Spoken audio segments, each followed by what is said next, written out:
Today in our diocese, we're celebrating Called by Name Sunday. Father Greg Gerhardt and the Vocation team has asked all of us to give our vocation story today because in our scriptures today, we hear God calling people by name. Because it is a universal call to be called by God. In our first reading, we had Samuel. Samuel, the young man, hears the voice of God. Samuel, Samuel, he cries out, thinking Eli called him. It wasn't until Eli had understood that it was God calling that he told the lad to say, "Speak, Lord, your servant is listening."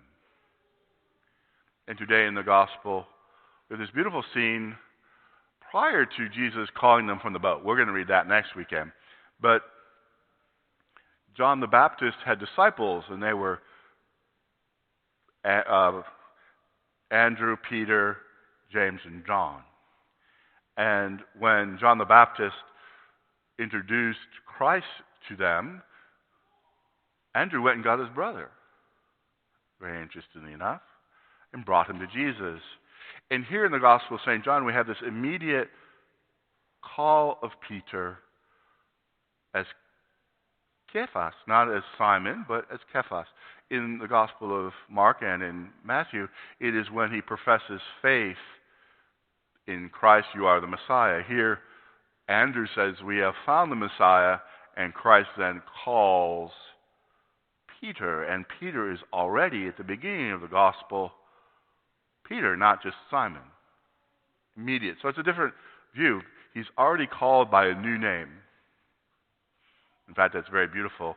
In the book of Revelation, to have the name written.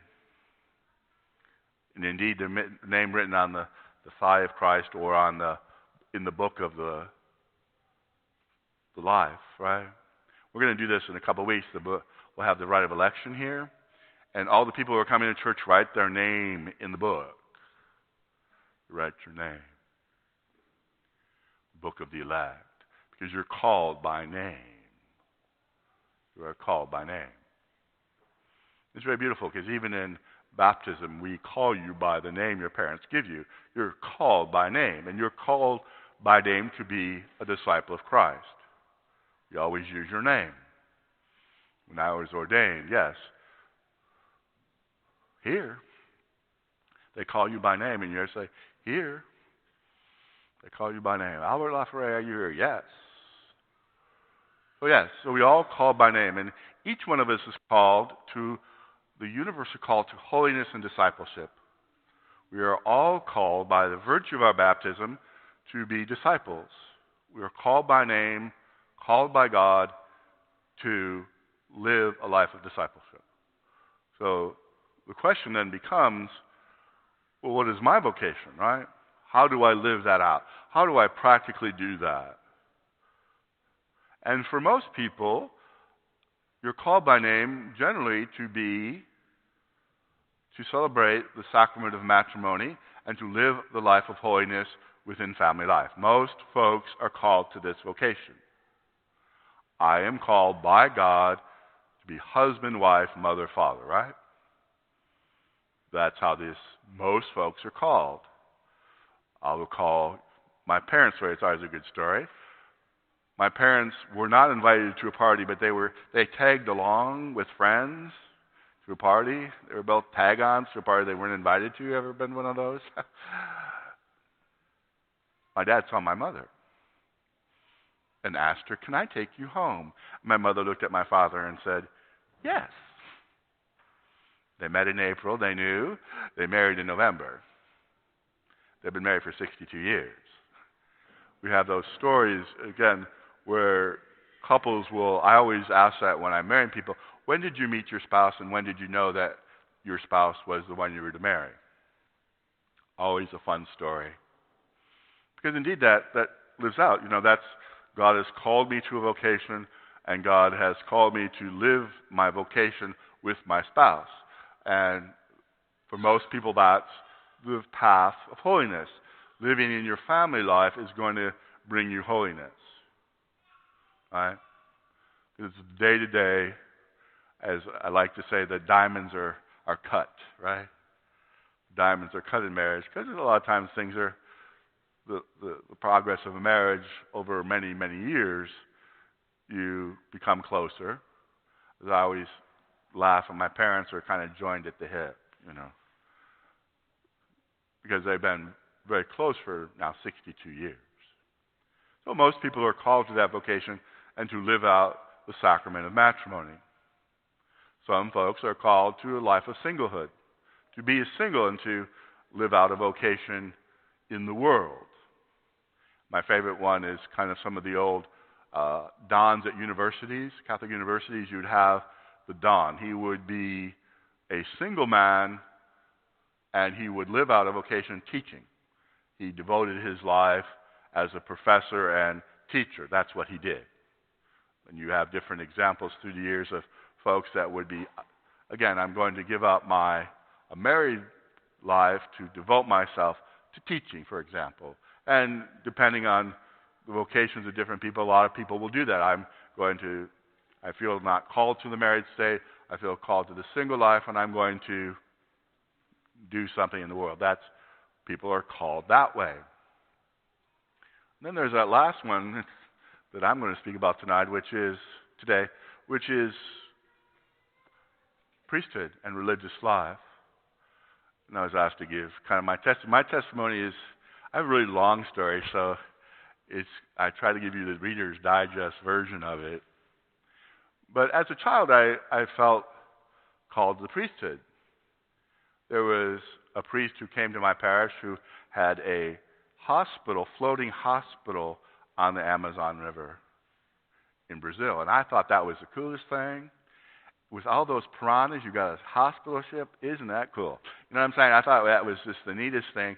You go up and down the Nile or the Amazon River with a hospital, and they treated people, the indigenous people, gave them medical care. I thought that was just the most amazing thing.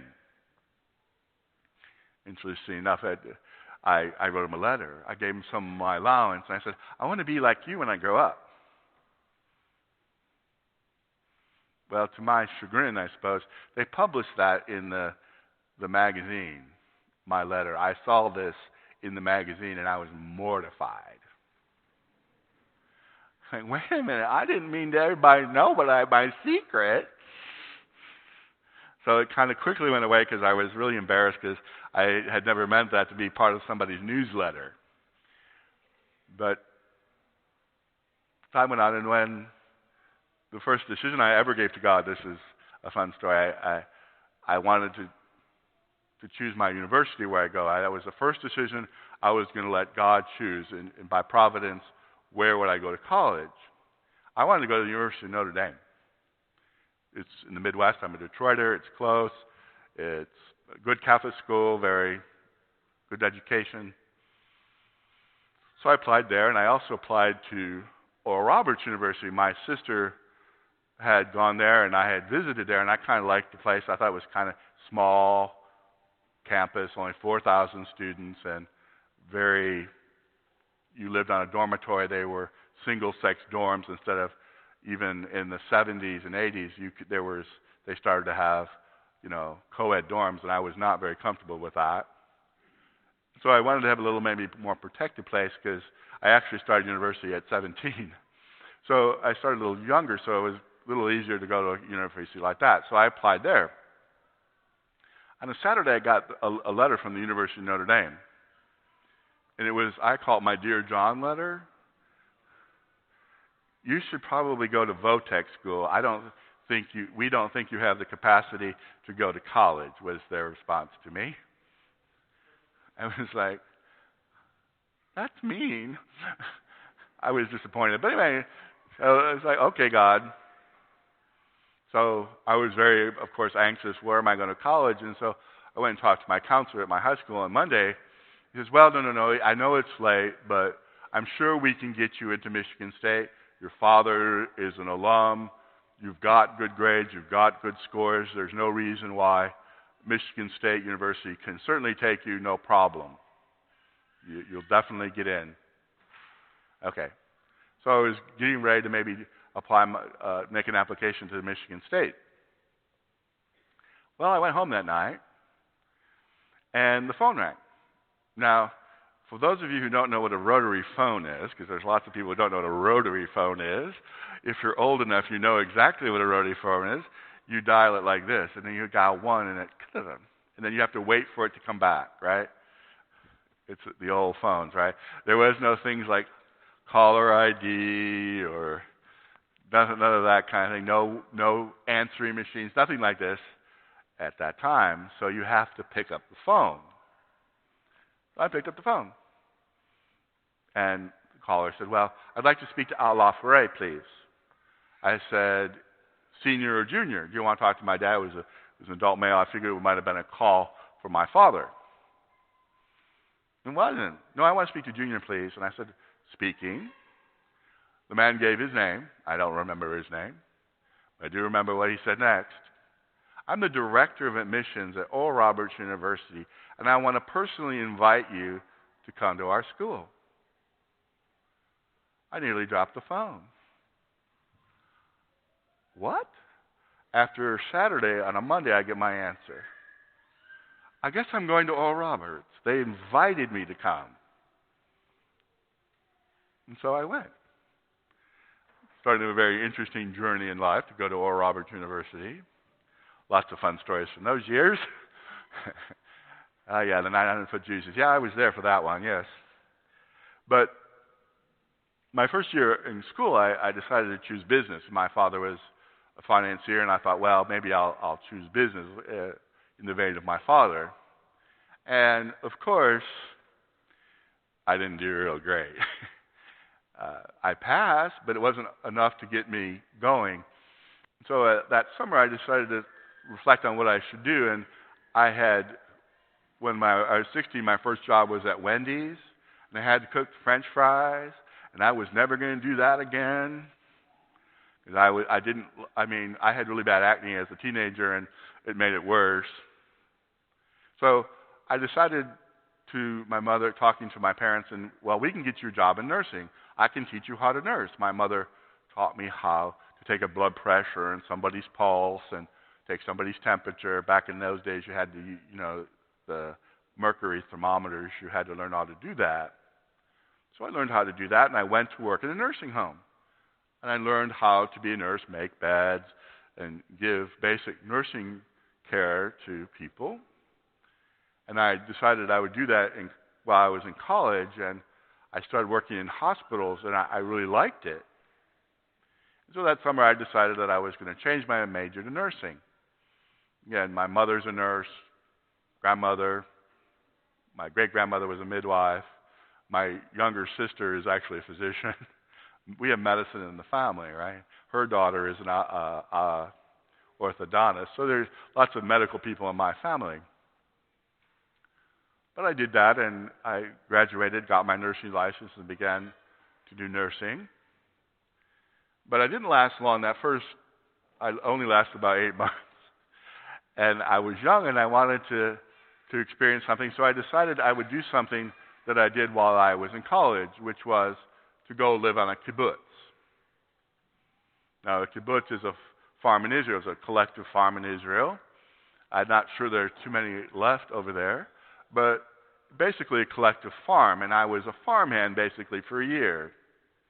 I began working in the dining room, and it was kind of the cafeteria of the place because everybody ate in the cafeteria, and so my job was mainly to help, like the sous chef, peel potatoes, things like this, chop vegetables for the cooks, clean the floor, the toilets, all that kind of stuff.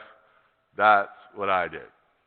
8 hours a day, I was that. And I also got to work my first cotton harvest, which was a lot of fun. I enjoyed that a lot. You all grow cotton around here. That was a lot of fun, working a cotton harvest. I came back during that time. I discovered the Franciscans in the Holy Land. And then my parish, actually, because the closest church to me was on the Sea of Galilee, and the closest church was Peter's Primacy, which was in Capernaum. It's just outside of Capernaum. And the bus stopped there. The Israeli bus stopped at Capernaum, and you could get off, and then we could walk to this church, and it was an Argentinian Franciscan who would say Mass for us. And it was very beautiful because he used to say it outside. And he'd read the gospel, and he'd go, now he'd point over. Now he went from over there to over there. It was just amazing to get kind of the visual of, oh, this is where Jesus was. Yeah, he was over here, and he did this, and he did that. And hearing the stories that this priest told really inspired me, and the Franciscans really inspired me. And so I decided when I came back to the United States to look in maybe going into religious life. So I lived in the Washington, D.C. area, and I began looking at different religious communities. But I wasn't really satisfied with many of them, and it just wasn't what I was looking for. And I went and I was talking to the associate pastor in my parish, who was a man my age. And I looked on his desk, and there was a letter. Don't ask me, I don't know why. But I said, can I read that letter? Sure, go ahead. It's from a priest friend of mine who is in Texas. So I read this letter about what he was doing. He was starting a hermitage. And I was floored. That's what I was looking for. Because I was really interested in learning contemplative things. And so I wrote him a letter, and can I come and visit? And those visits turned into me showing up. Them not knowing what to do with me, said, why don't you go on retreat? And the hermit brother is here, so you should go out with him. And so it was actually very beautiful. It was the feast of St. Albert the Great, my patron saint. He came into the monastery. I said, Father, can I make a retreat with you? Pack your bag now. It was supposed to be a week. Turned into over a year. And I was not only in Texas, but also in France. And lived as a hermit for a year before I then entered this community. So I went my novitiate and things. I took vows. And the one thing that was difficult was, again, this community was a good community for the most part, but the question was obedience. And the Holy Father actually mentioned it himself. So the Holy Father, I'm giving you what the Holy Father said, there was abuse of obedience. And that abuse was you had to go to confession to your superior, which is a violation of your conscience and all canon law, because it really hurts when your superior uses your confession against you. You're not allowed to do that. It's a grave mortal sin. But anyway, that's what happened to me, and it was like, at this, I can't live like this. I cannot live like this, and so it was too difficult for me, and the Holy Father made that public. And so I left, and I came back to the state not knowing quite what to do. And I'm kind of like Peter when, after the resurrection, what did Peter and all the disciples do? They went to the shore of Galilee and they started fishing again. May as well go back to what we're supposed to do. Jesus is gone, may as well go back to fishing, right? I went back to nursing. And so I nursed. And I nursed in West Virginia, I nursed in Detroit, I worked for my mother. But I wasn't really satisfied. And so I decided to do another retreat. I went to Texas and came back to Texas, went back to the Hermitage in South Texas, and kind of discerned, well, there really isn't anything much available now. I guess I'll move to Austin because I had a friend here.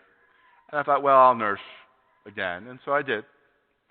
Got a job at Seton Hospital in Austin and began working in the critical care units there.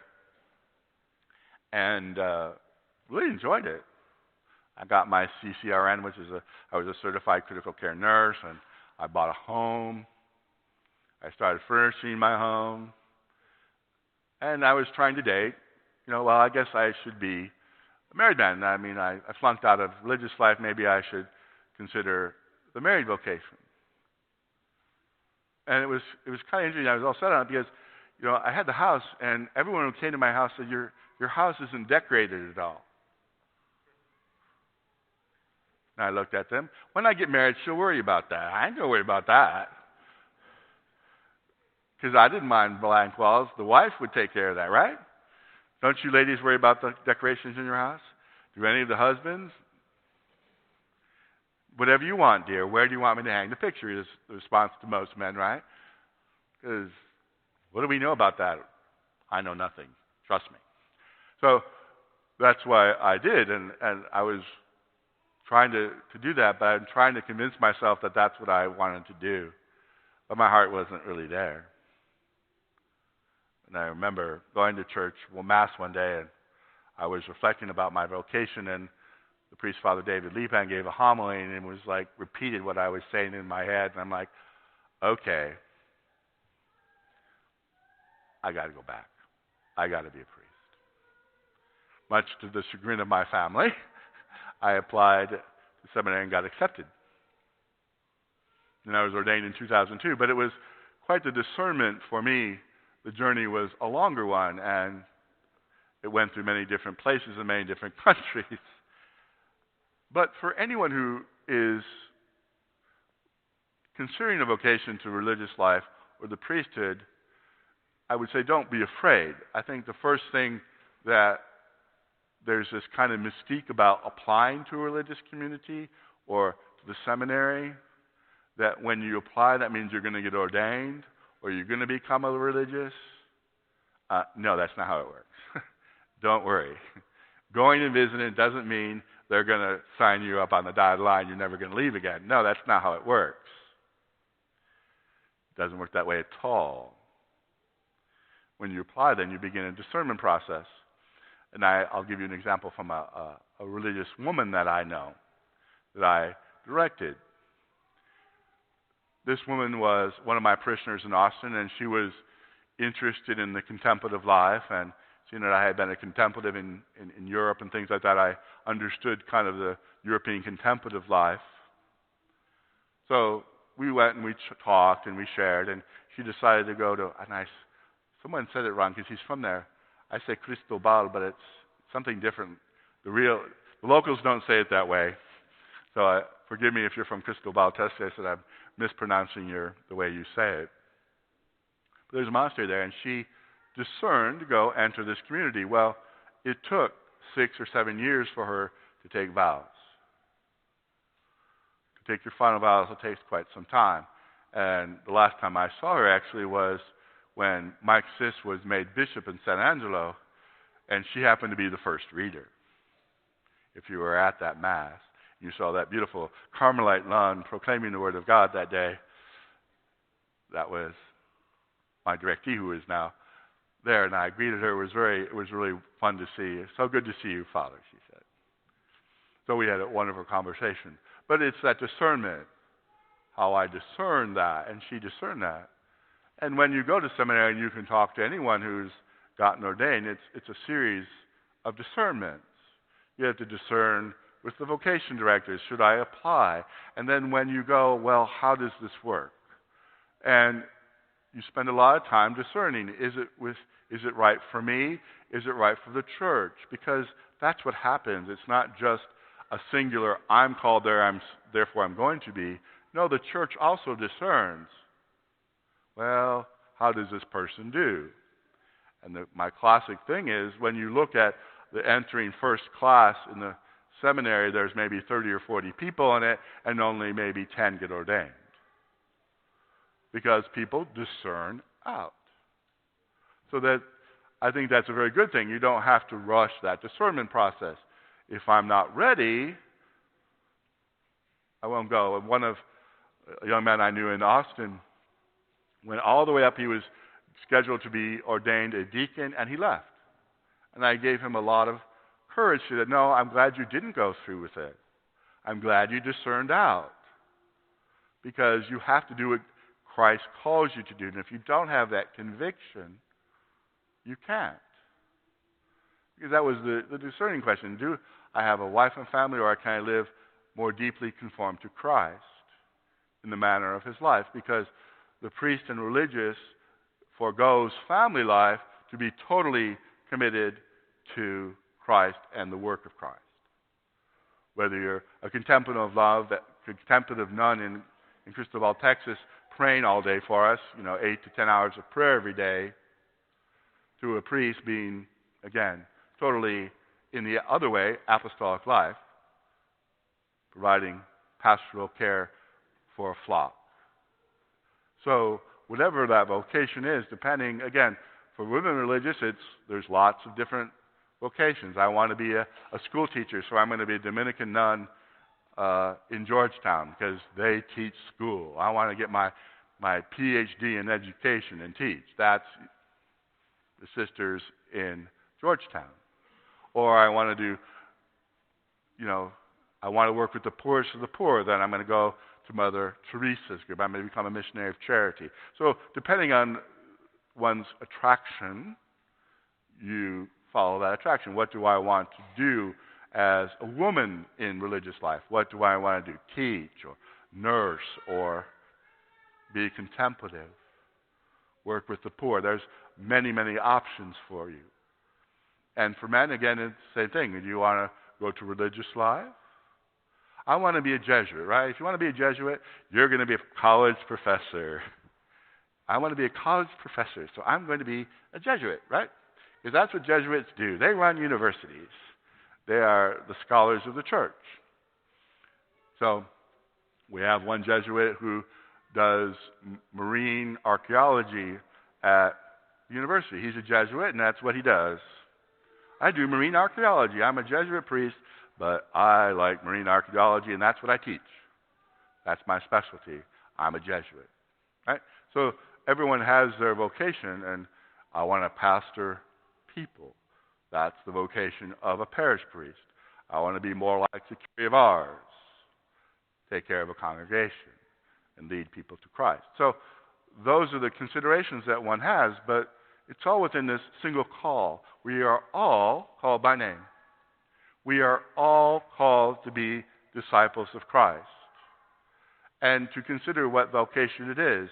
And one of the unique things that we want to do, if you feel like you know somebody that might be called, there's the website with the diocese where the vocations are, and there's envelopes in the back so that you can give that person's nudge. You can be the Andrew giving your brother Peter to Jesus, to be that person that to consider that.